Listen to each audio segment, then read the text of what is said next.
Boa tarde, Mirko e todo o pessoal presente. Eu agradeço muito o convite, eu gosto muito de falar das coisas que a gente vem fazendo.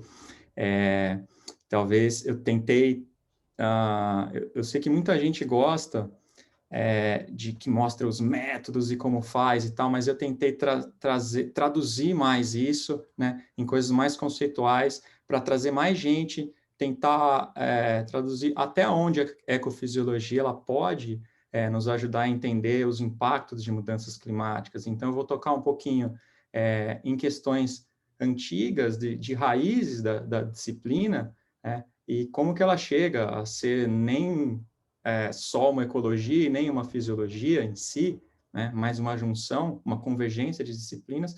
E, ao final, eu vou dar alguns exemplos aí de trabalhos que a gente vem fazendo, da complexidade do que se é estudar, né, mudanças, efeitos ou impactos de mudanças climáticas, sobre fauna, principalmente, e, ao final, eu tento fazer uma síntese com os novos desafios, e aí a gente fica para conversar aí, quem tiver dúvida, se eu não fui claro em algum ponto, tá?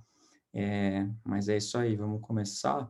Eu sou, eu sou doutor pela Unesp de Rio Claro, com uma parte do sanduíche na Universidade da Califórnia, e eu sou pesquisador hoje de pós-doutorado no Instituto de Biociências da Universidade de São Paulo, no Laboratório de Ecofisiologia e Fisiologia Evolutiva.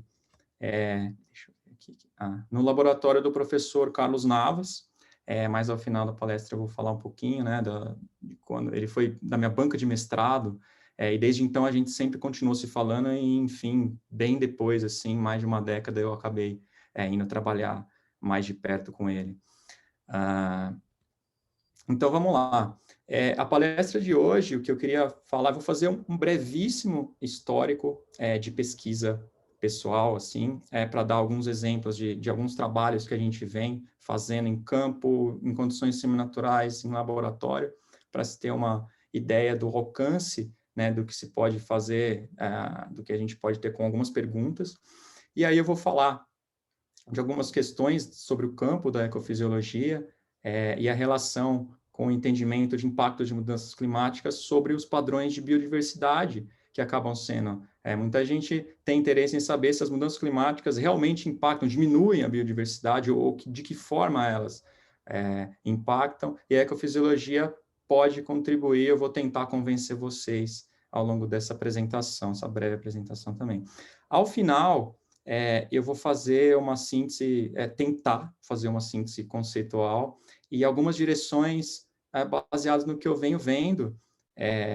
Não é nada de novidade, assim, mas é sempre bom reforçar do potencial de colaborações, né? Sempre laboratórios diferentes, com diferentes backgrounds de conhecimento, podem trazer, e a gente tem que conversar mais, não ficar só no nosso laboratório, para a gente tentar entender esses impactos de mudanças climáticas, que estão dentro das mudanças ambientais, que são complexos. E vamos lá. As linhas de pesquisa que eu venho trabalhando, eu venho desenvolvendo alguns trabalhos na área de biodiversidade e conservação, alguns exemplos aí para vocês.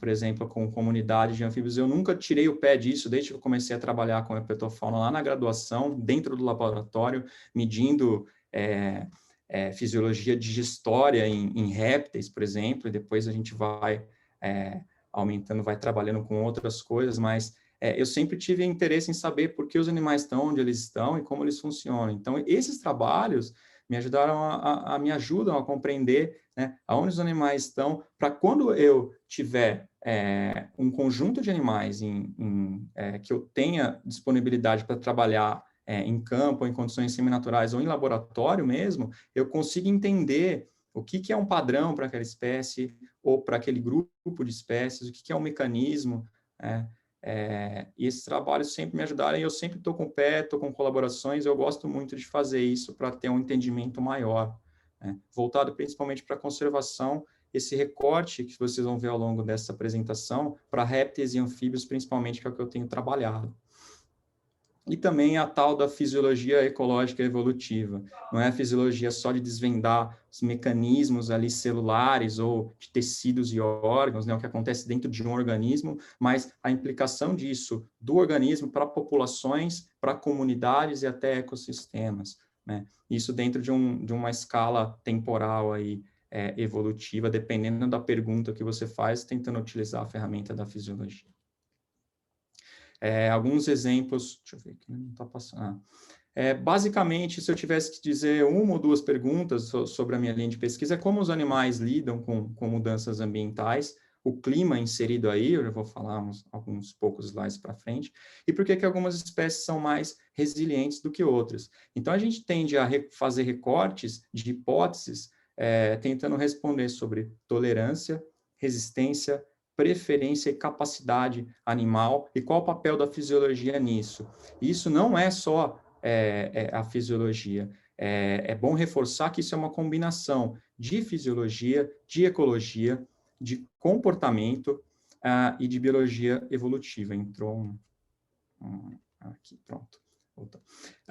Por exemplo, com o aquecimento global, nem todas as espécies, por exemplo, vão precisar evoluir para ter uma tolerância maior a temperaturas maiores. Você simplesmente pode, algumas espécies, por comportamento, né, nas horas mais quentes do dia, né, irem para abrigos, e não necessariamente você vai ter uma pressão seletiva para evoluir para uma temperatura maior. O contrário também para temperaturas baixas. Então, você vê que tem uma combinação de fatores aí. A fisiologia, desde há bastante tempo, mas em 2013, eles formalizaram essa vertente aí de conservação, Conservation Physiology, foi fundada uma revista, que a fisiologia, não sei se vocês enxergam o mouse aqui,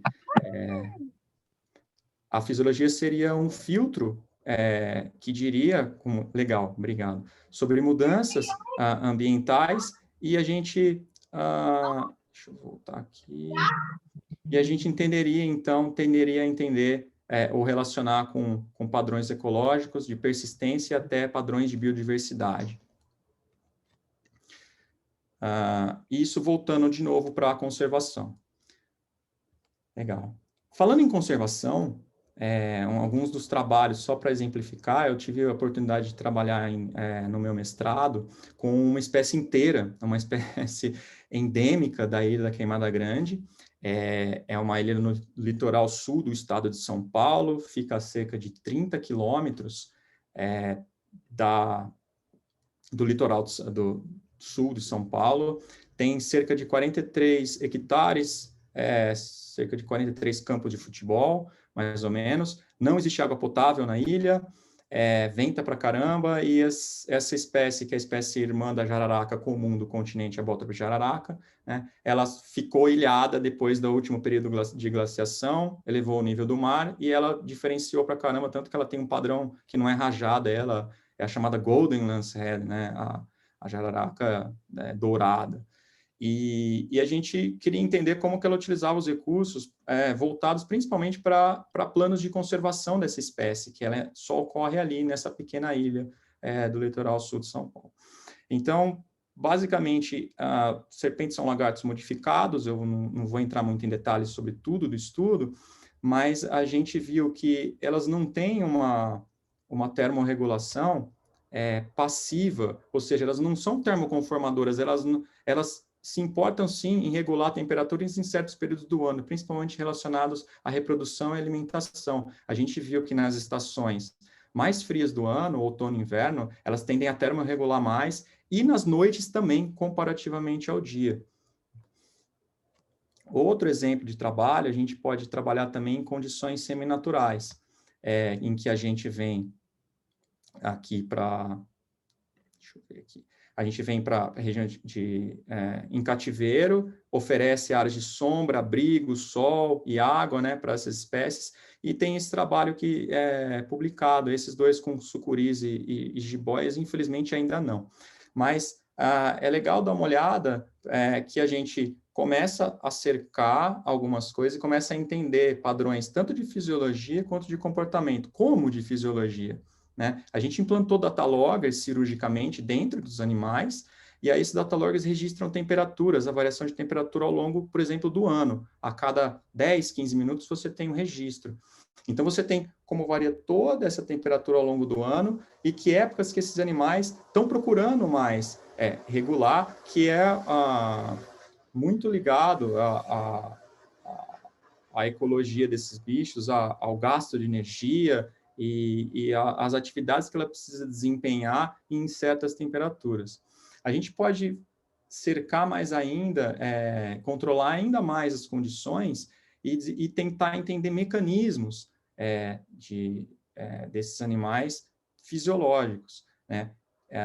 Então, por exemplo, a gente pode desidratar animais e ver respostas de taxa de perda de água, reidratação, desempenho locomotor, né? Então, tentando entender como os mecanismos fisiológicos podem se relacionar a processos e a padrões gerais para as espécies. Nesse trabalho aqui, uma coisa legal é que animais mais desidratados, eles tendem a reidratar mais rápido. Isso é um padrão comum na natureza, mas o que a gente viu é que as taxas de perda de água desses animais, que geralmente anfíbios têm a pele altamente permeável, eles tendem, as taxas de perda de água, conforme o animal vai desidratando, elas tendem a diminuir cada vez mais. Então, quanto mais desidratado, mais difícil é ele desidratar. Então, se você traçar um modelo para prever impacto de aumento de, sei lá, de temperatura ou de aridez em ambientes, não vai ser uma relação linear, conforme vai aumentando o outro também, né? Isso tem que ser considerado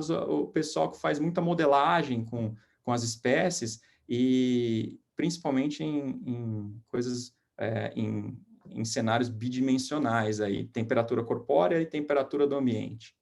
A gente vai comentar mais sobre isso, mas só para tentar relacionar isso e como que a gente pode controlar e tentar entender se esses padrões realmente ocorreriam na natureza, dependendo da sua pergunta. Então, uma maneira que a fisiologia atua aí é um modo de operacionalizar para que responda a sua pergunta.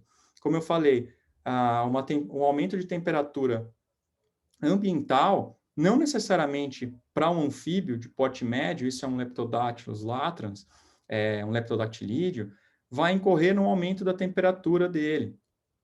Isso aqui, body temperature, do inglês.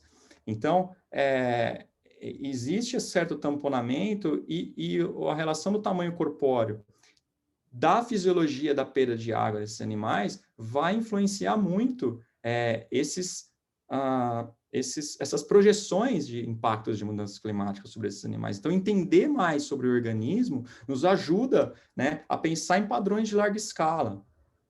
Aqui é uma outra espécie com a mesma variação de temperatura, essa é a Buckermanuila alvarengai, é uma espécie endêmica da Serra do Espinhaço. Então, na Serra do Cipó, a gente coletou essa espécie, no mesmo range de temperaturas maiores aqui na paleta de cores, né? Esse animal vai estar muito diferente de um animal que está bem mais frio, evaporando muito mais água aqui.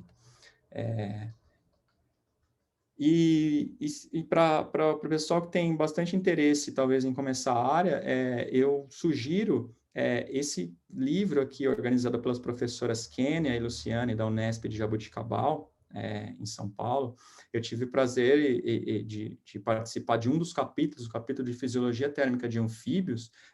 Então, é um livro grátis, está na internet, digital, vocês podem baixar. Eu acho que para quem tem interesse em entender principalmente efeitos de temperatura e regulação de temperatura em vertebrados, é super legal para começar a entender um pouquinho da área e depois ir para coisas maiores, mais complexas. E eu vou comentar aí no final, um pouco mais para o final da apresentação, eu já até entrei nesse assunto, mas que a gente fez uma revisão geral sobre esses padrões, esses modelos mecanísticos aí, que usam dados, por exemplo, de preferência ou tolerância térmica, né? E o pessoal utiliza modelos de lagartos, né? Utilizando dados de anfíbios, como se anfíbios fossem lagartos, ou alguma coisa parecida. A gente volta nesse assunto, nessa apresentação. Avançando um pouquinho aqui, esse trabalho não é meu, mas fechando essa primeira parte aí de coisas que a gente tem feito, da minha apresentação, Um trabalho publicado esse ano pelo professor, meu supervisor, o Carlos Navas, nos gradientes térmicos, a preferência térmica de anfíbios. Então, se você coloca ele no gradiente de temperatura, ele está escolhendo realmente a temperatura. A gente sabe que muitos lagartos heliotérmicos, né, que eles saem para tomar sol e tal, eles vão escolher temperatura. Mas outros lagartos, a gente, por exemplo, de áreas florestadas, que vivem sempre em floresta, será que eles tendem a sempre procurar, né, uma temperatura maior ou menor, né, dentro de um gradiente? E se o gradiente for de umidade relativa? Né? Então, o que é essa preferência do animal quando você isola todas as variáveis e deixa só a temperatura para escolher? Ele está escolhendo ou ele está evitando? Ele está preferindo ou ele está selecionando? E essas coisas a gente tem raízes em ecologia, por exemplo, para tentar explicar isso, mas o pessoal usa uma coisa só, né, tende a usar, e a gente chama a atenção para algumas dessas coisas, o Carlos nesse trabalho, e mesmo nesse trabalho que eu acabei de falar, um bom apanhado geral, né, uma revisão, para quem tiver interesse no assunto, passar o olho, né, se alguma coisa importa. Aqui, se for outros, padrões aí comportamentais de homeostase, de regulação fisiológica, que ele escolheria aqui? A gente sempre tem que tentar entender que não é só a temperatura, né, mas é a variação térmica, a variação comportamental. Então, por exemplo, se o animal evita, desculpa, vamos lá. E se o gasto metabólico que ele faz, qual que é o custo disso para ele estar numa temperatura mais alta ou mais baixa? Porque uma temperatura mais alta, por exemplo, ele vai desidratar mais, né? Então, é importante saber quanto que ele consegue desidratar, qual que é a tolerância que ele tem para desidratar, ou qual que é a resistência, por exemplo, da pele à desidratação, que tampona a perda de água.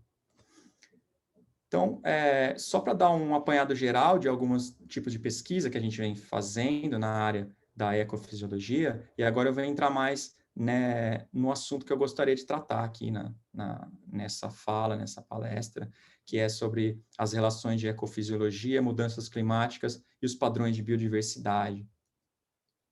Essa problemática ela é complexa, quanto que a mudança climática, que é um dos fatores do ambiente, impacta na biodiversidade. Então, a gente tem aqui um padrão bastante complexo, né, que a gente não tem só a temperatura, né, é só o clima, na verdade. A gente tem fatores abióticos e bióticos alterando. Um exemplo clássico, se você vai ver que em algumas áreas começa a aumentar a temperatura, você vai fazer, por exemplo, você vai tentar traçar uma correlação de aumento de temperatura ambiental macro com da paisagem, por exemplo, com sei lá, a diminuição da diversidade local, né?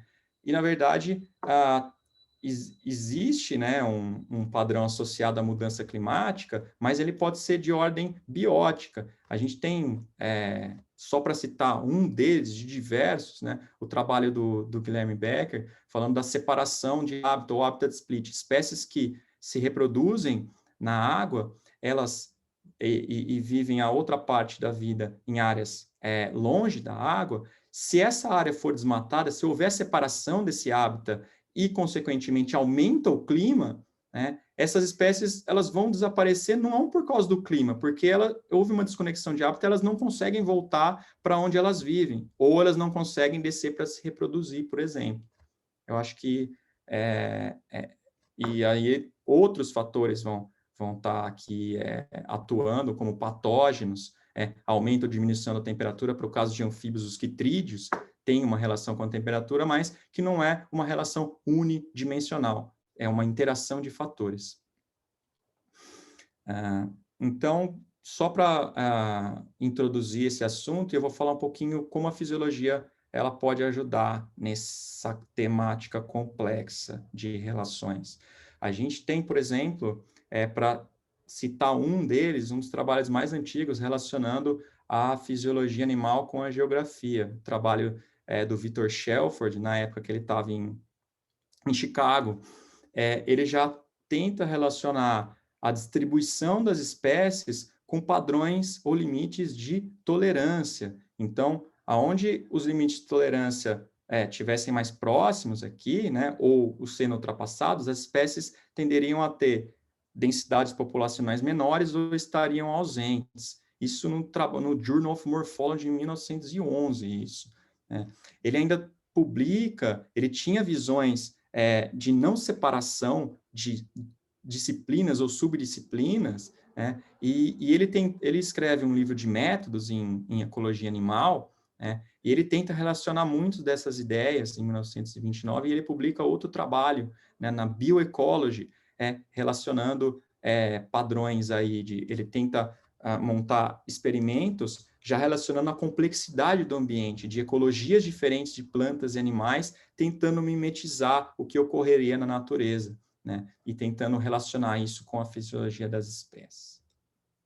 A gente tem também o caminho inverso. Eu poderia citar diversos trabalhos aqui nos anos 1900, mas eu vou ficar só nos trabalhos do Jorge Bartolomeu. Ele aparece em livros, texto de graduação de fisiologia animal, fisiologia comparada, mas ele era um que chamava atenção muito para isso, da importância das interações dos organismos com o meio ambiente, não só olhar para dentro do animal, né? Então, se você tentar pensar aí, que uma proteína de choque térmico pode aumentar a tolerância de um organismo, na verdade, o exemplo que eu dei alguns slides atrás é que ele não precisa evoluir para isso, ele não precisa gastar energia para produzir proteínas de choque térmico ou proteínas para ganhar ou perder água, por exemplo, aquaporinas, né, facilitar a entrada ou saída de água. Na verdade, esses animais simplesmente eles se escondem por comportamento e eles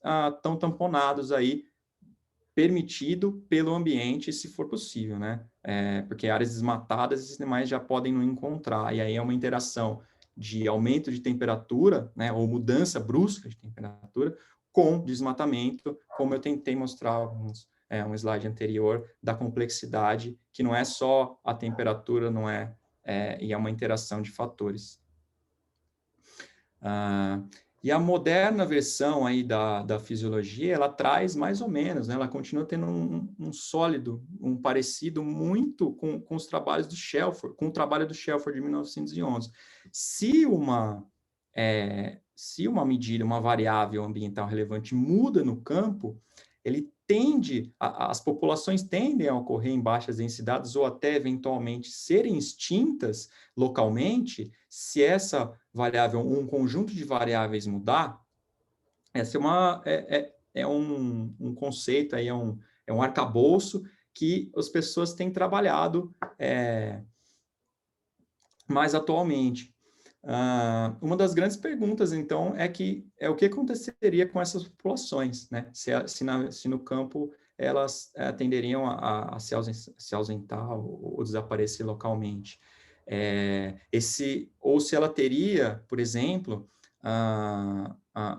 uma capacidade de ajuste, e isso estaria ligado à fisiologia. Ao mesmo tempo que você tem que considerar, né, por outro lado, a adaptação, né, ou a evolução, a seleção direcional, né, de uma variável fisiológica, por exemplo, temperatura, né, mas isso se a escala temporal permitir, né, se o ritmo com que as mudanças no campo permitirem que sejam herdadas características fisiológicas, taxas metabólicas maiores, tolerâncias maiores, desempenhos maiores em temperaturas maiores, né, dado que muda a variável no campo, a variável ambiental, né, no eixo X aqui, e se isso sairia do organismo, se a gente consegue transpor essa escala organismal para populações. Então, existe uma convergência disciplinar e a fisiologia tem um histórico de tentar colocar tentar entender padrões e relacionar interdisciplinares. Agora eu passo para essa outra parte aqui, a fisiologia e operacionalização. Como que ela tende a ajudar? Esse é uma nuvem de palavras, eu trabalho ecofisiologia de mamíferos. se não me falha a memória, é todo o título do trabalho, do Tomás em 19, e ele fez um apanhado geral de trabalhos que relacionavam tópicos de mudança ambiental, impacto de mudança ambiental sobre mamíferos, mas isso pode se estender a organismos em si, animais, plantas, e o que chama atenção são coisas que sempre vêm a aparecer, por exemplo, a plasticidade ou adaptação, elas tendem a aparecer como os processos, né, que tenderiam a tamponar aí, ou acompanhar mudanças ambientais. Né? A fisiologia ela contribui, então, com subconjuntos concretos de variáveis climáticas, ela tenta entender isso numa perspectiva ecológica de comparar as espécies e evolutiva também, né, diferentes linhagens animais, estudando ou sugerindo processos importantes em certos contextos. Ainda na parte de operacionalização, exemplificando como a fisiologia tende a auxiliar nesse contexto de impactos de mudanças climáticas, de entender o impacto de mudanças ambientais e climáticas sobre a biodiversidade, né, a gente tem que levar em conta, por exemplo, não existe só uma temperatura. Quando eu vou a campo, tiro um termômetro do bolso e meço uma temperatura. Essa é a temperatura. Se eu estou trabalhando com um animal grande ou pequeno, isso influencia. Dependendo da escala espacial que eu estou, né, numa folha, por exemplo, você tem um amplo espectro, uma ampla variação de temperaturas, né, e isso tudo faz parte do clima. Mas você, ao mesmo tempo, você tem outras variáveis que interagem com temperatura. Você tem a pressão parcial de oxigênio, quando você sobe, por exemplo, você em altitudes, você tem a radiação UV, a ultravioleta aumentando, você tem velocidade do vento impactando a umidade relativa, que impacta a temperatura. Então, uma forma de operacionalizar é você tentar olhar para aquela pergunta que você quer responder e não super simplificar e a fisiologia tende, então, a tentar equacionar isso e tentar olhar não só a parte abiótica, como também eu citei em alguns slides anteriores, a parte biótica. A gente tem um exemplo aqui, a gente pode pensar em temperatura, né? Uma média de temperatura que você amostra para um ambiente, ou que você pega de bases de dados, por exemplo, o BioClean. Aí você tem o quê? Você tem variações diárias e anuais, você tem a variação no tempo e no espaço, né? De milímetros quadrados para quilômetros quadrados. Mas quando a gente vai, por exemplo, olhar alguns trabalhos, não só a tendência central e a variância são importantes em escalas espaço-temporais, mas também como que estão arranjados, né, essas possibilidades no ambiente. Isso aqui são temperaturas, são arranjos diferentes de áreas de sombra, né, e áreas de sol aqui, essas áreas mais claras aqui. E o que eles viram foi que em lagartos, não importa se a média e a variância são as mesmas,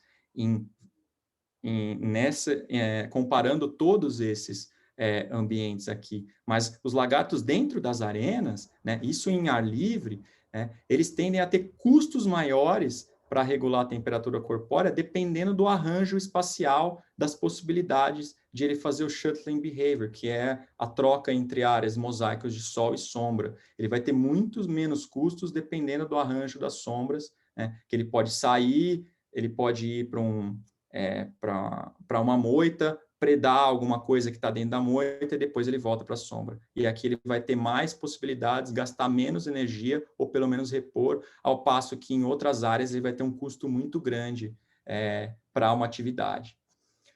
A fisiologia também dá inputs aí há muito tempo, ela traz conhecimento sobre o tamanho. Isso é só do mundo dos répteis. Talvez vocês já viram em outros lugares isso, mas a gente tem animais de répteis e anfíbios na herpetofauna. A gente tem animais de menos de 1 grama até animais de toneladas, como o dragão de Komodo, a tartaruga de couro, por exemplo, sucuris grandes, né?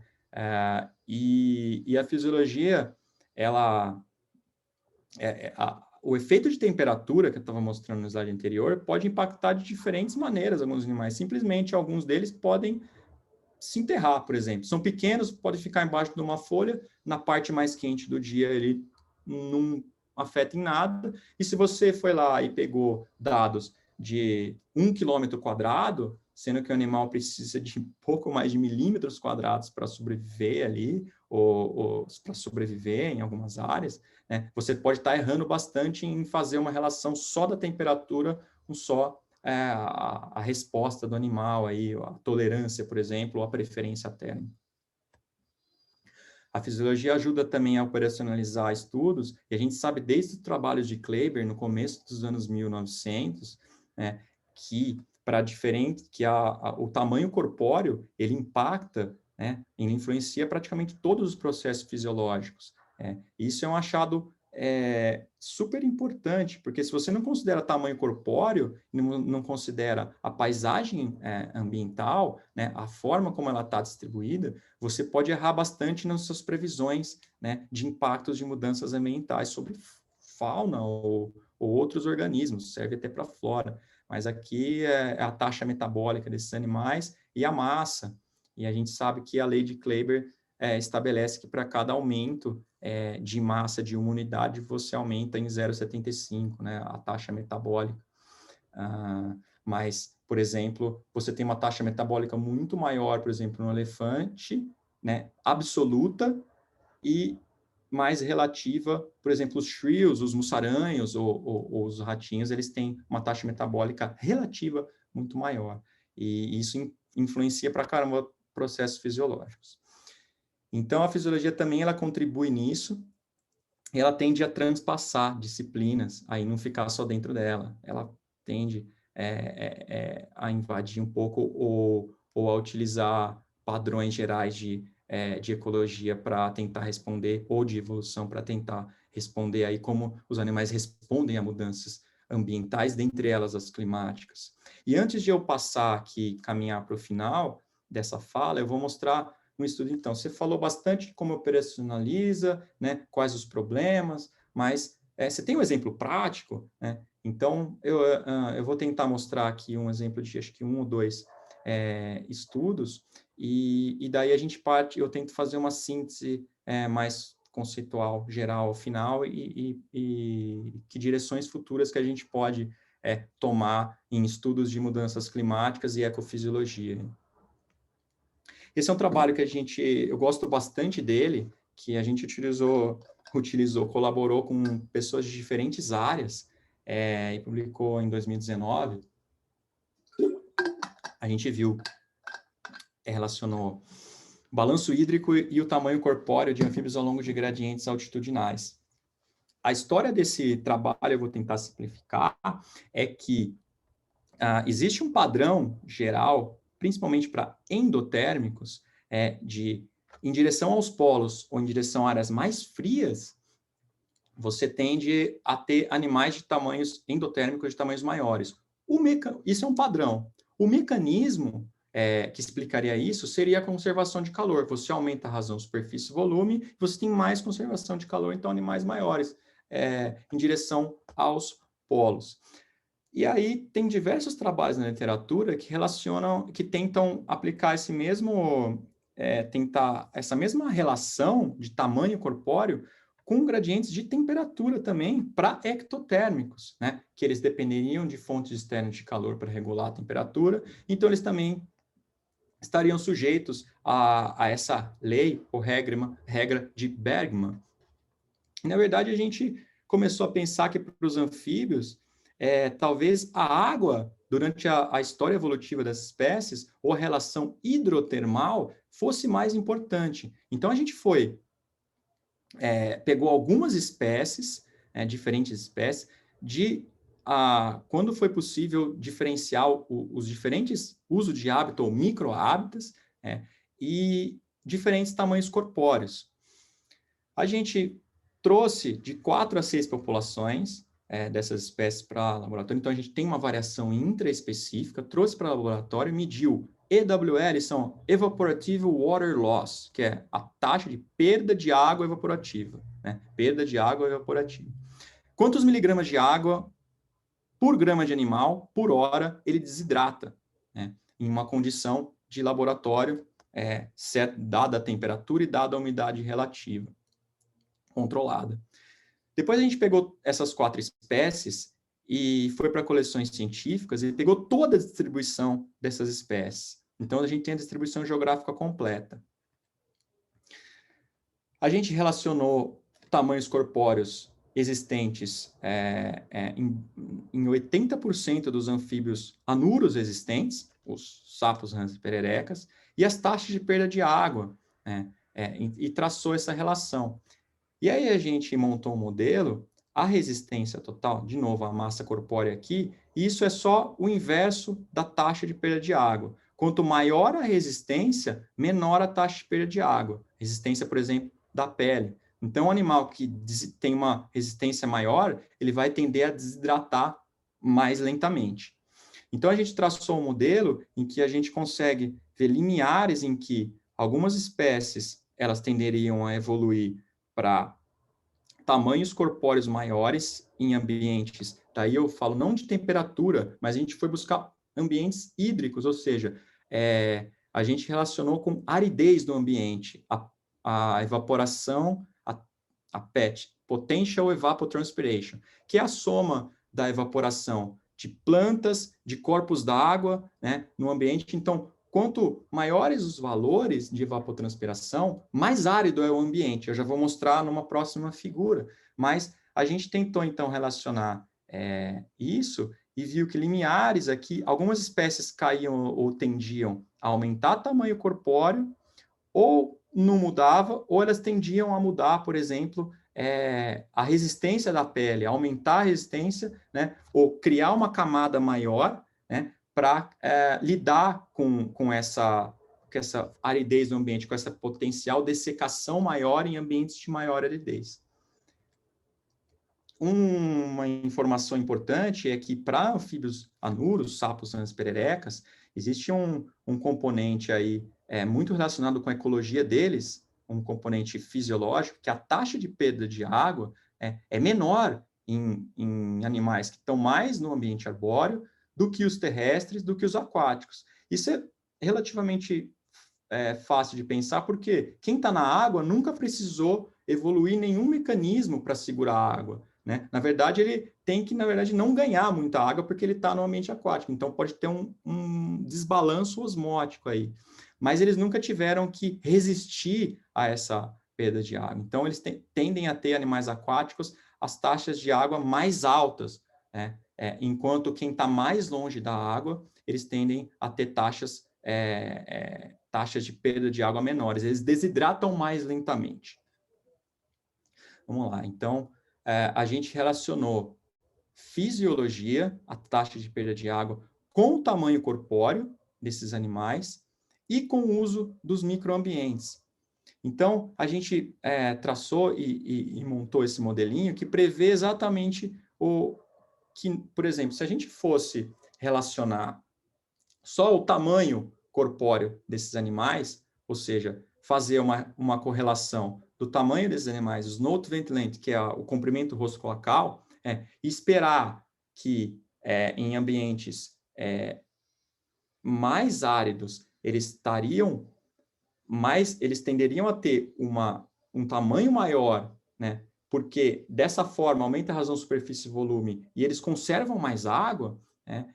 A gente teria várias relações e a gente não conseguiria explicar mecanismo, mas com esse nosso modelo a gente consegue ver que uma economia de água para algumas espécies que a gente já esperava, ou seja, que já tem uma perda de água baixa, uma taxa de perda, ou que estão mais longe da água, que estão dentro de áreas florestadas e são pequenas, elas tendem a ter, se em ambientes que são muito secos ou têm uma aridez muito grande, se elas aumentam o tamanho, é um mecanismo para economizar água relacionado com a fisiologia da perda de água desses animais. Para espécies, por exemplo, grandes, se em ambientes de aridez maior ele aumentar o tamanho corpóreo, essa economia de água não é muito grande. Para outras espécies também, em relação ao tamanho corpóreo, elas não são. Então, o que a gente relacionou aí foi ver que, para o que a gente esperava para animais de taxa de perda, que eles desidratam mais lentamente, tamanhos corpóreos menores e que estão em ambientes florestados, né, a gente vê uma relação aqui em ambientes mais áridos, eles tendem a aumentar o tamanho corpóreo pelo mecanismo de economizar mais água aí. Ao passo que em outras espécies, por exemplo, que são de tamanhos corpóreos maiores, estão no mesmo, num ambiente semi-arbóreo aí, visitando, mas já tem, por exemplo, um tamanho corpóreo maior, né, elas tendem a não apresentar isso. E às vezes é uma leve tendência até em diminuir, porque elas já têm o tamanho corpóreo para tamponar essa aridez ambiental. Então, a gente, pelo mecanismo, consegue prever que espécies tenderiam, em áreas mais áridas, a serem maiores.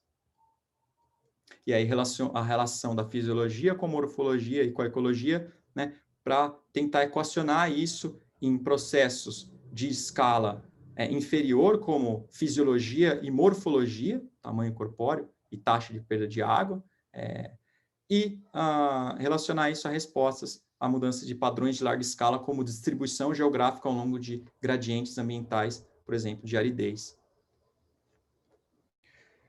Bom, e mais um último exemplo, a gente tem aqui, se a gente for pegar essa espécie de cerrado aqui nela, a Diptychus, até onde eu sei não mudou, ou recentemente mudou o nome, mas a espécie do cerrado aqui, então a distribuição dela é atual.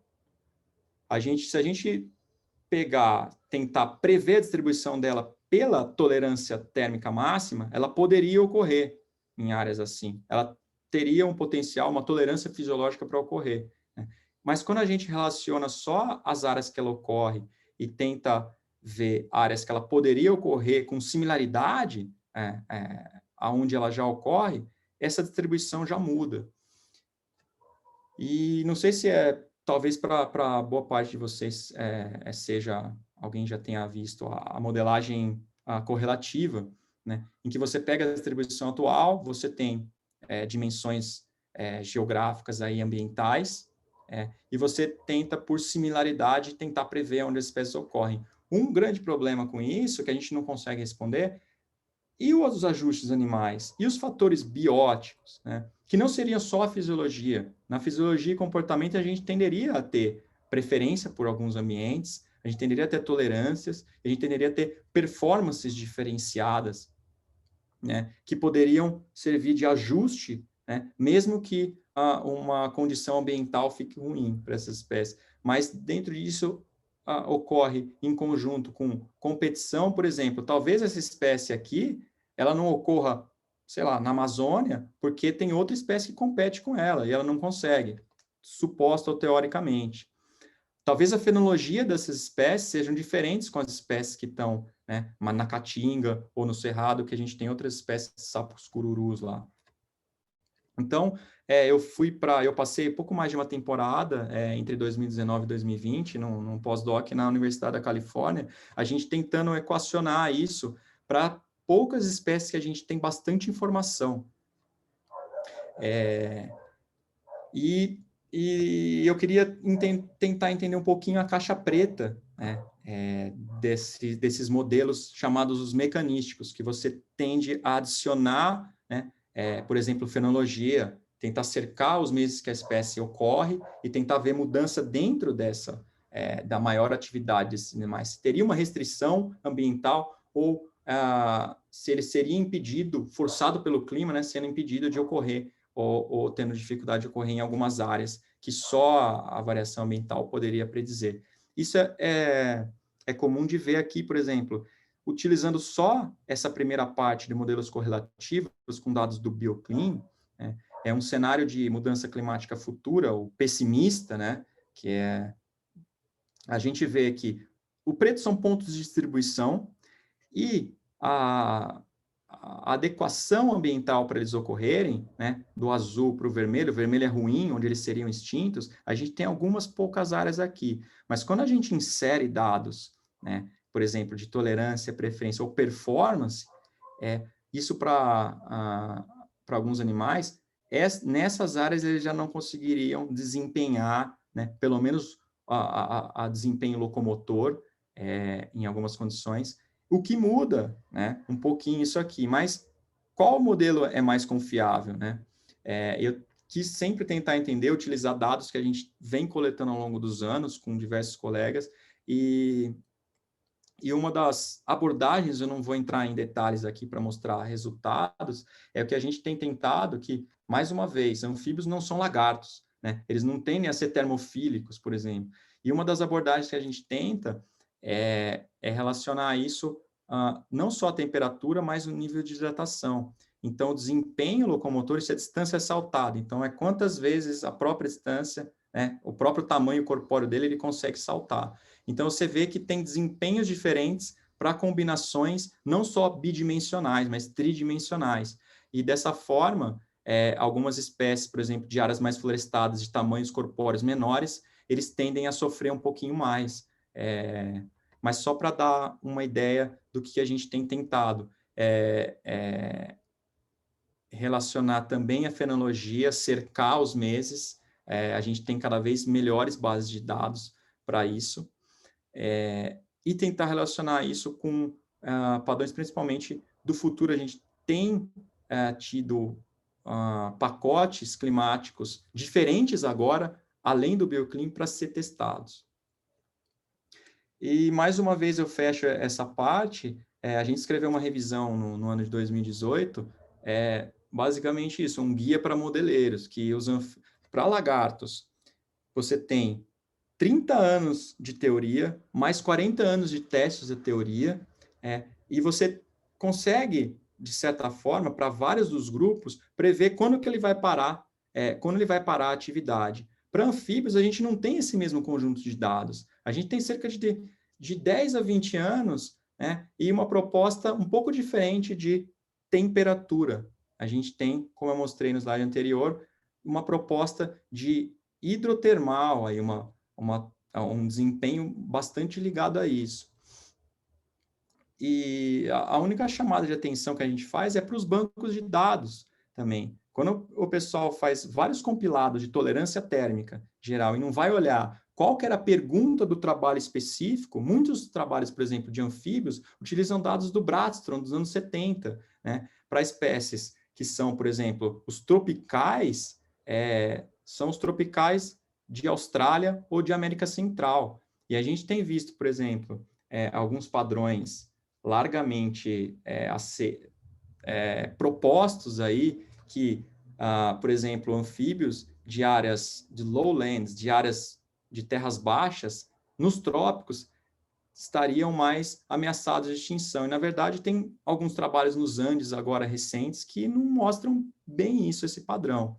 Então, é tomar cuidado quando você vai compilar informações na literatura, qual que era o objetivo daquele trabalho? Ele tinha, né, um objetivo de, sei lá, de mostrar, ele tinha de relacionar aí com distribuição geográfica, ou era só em certas condições que ele estava medindo, né, os impactos de temperatura ou de desidratação e etc. E agora, para fechar essa fala, uma tentativa de síntese conceitual é que, basicamente, quando a gente trabalha em fisiologia, a gente tenta entender um padrão, por exemplo, uma biodiversidade diminuída, através do processo, né? Não só na fisiologia, mas a gente tem tentado não só ver primeiro a relação, mas tentar, a partir do processo e que mecanismo gerou esse processo. Eu acho que, por mais que tenha sido um pouco longo o exemplo, um pouco complexo que eu dei da relação, por exemplo, de fisiologia com ecologia, com morfologia, né? Tentar entender o mecanismo que gera aquele padrão de larga escala. Por exemplo, animais maiores em áreas de maior aridez. Vão ser todos? Talvez não. Talvez seja uma classe de animais que estejam naquelas condições que vale a pena, por um mecanismo fisiológico, aumentar o tamanho corpóreo para conservar água em ambientes mais áridos.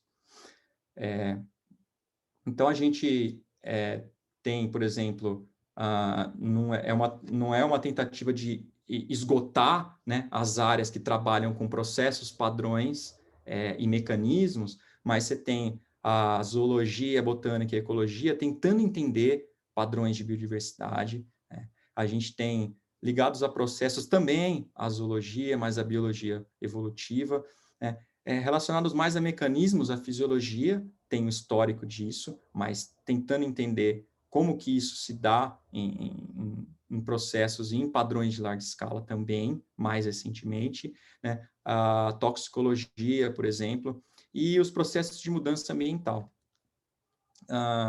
A gente ainda tem inter-relações entre essas áreas e isso chama que cada vez mais as colaborações são necessárias, né? E a gente tem aí, por exemplo, impactos de mudanças climáticas. O que está ocasionando a mudança climática? Talvez mudanças antrópicas no ambiente é o início de todo um processo de mudança ambiental que vai impactar, né? Vai ter o processo de perda de biodiversidade e a gente vai ter o padrão, que é de biodiversidade diminuída.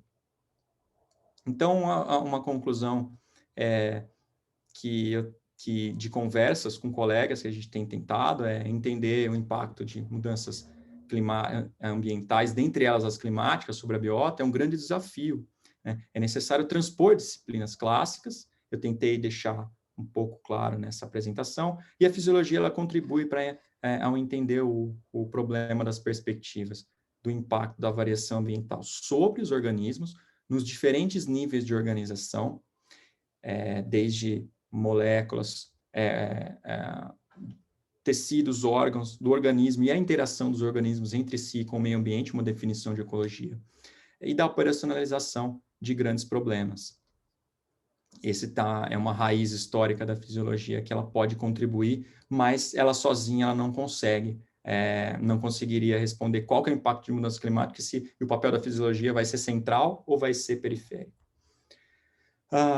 E aí, nesse contexto, direções futuras, para fechar essa fala de hoje, não é novidade isso, mas cada vez mais assinaturas genômicas de ajustes fisiológicos, tanto de plasticidade quanto de adaptação, são importantes nesses contextos. Tem um trabalho que eu vou deixar a referência, de 2020, que são os anônimos carolinenses de áreas mais urbanas nos Estados Unidos, eles têm alastrado, e os caras têm tentado entender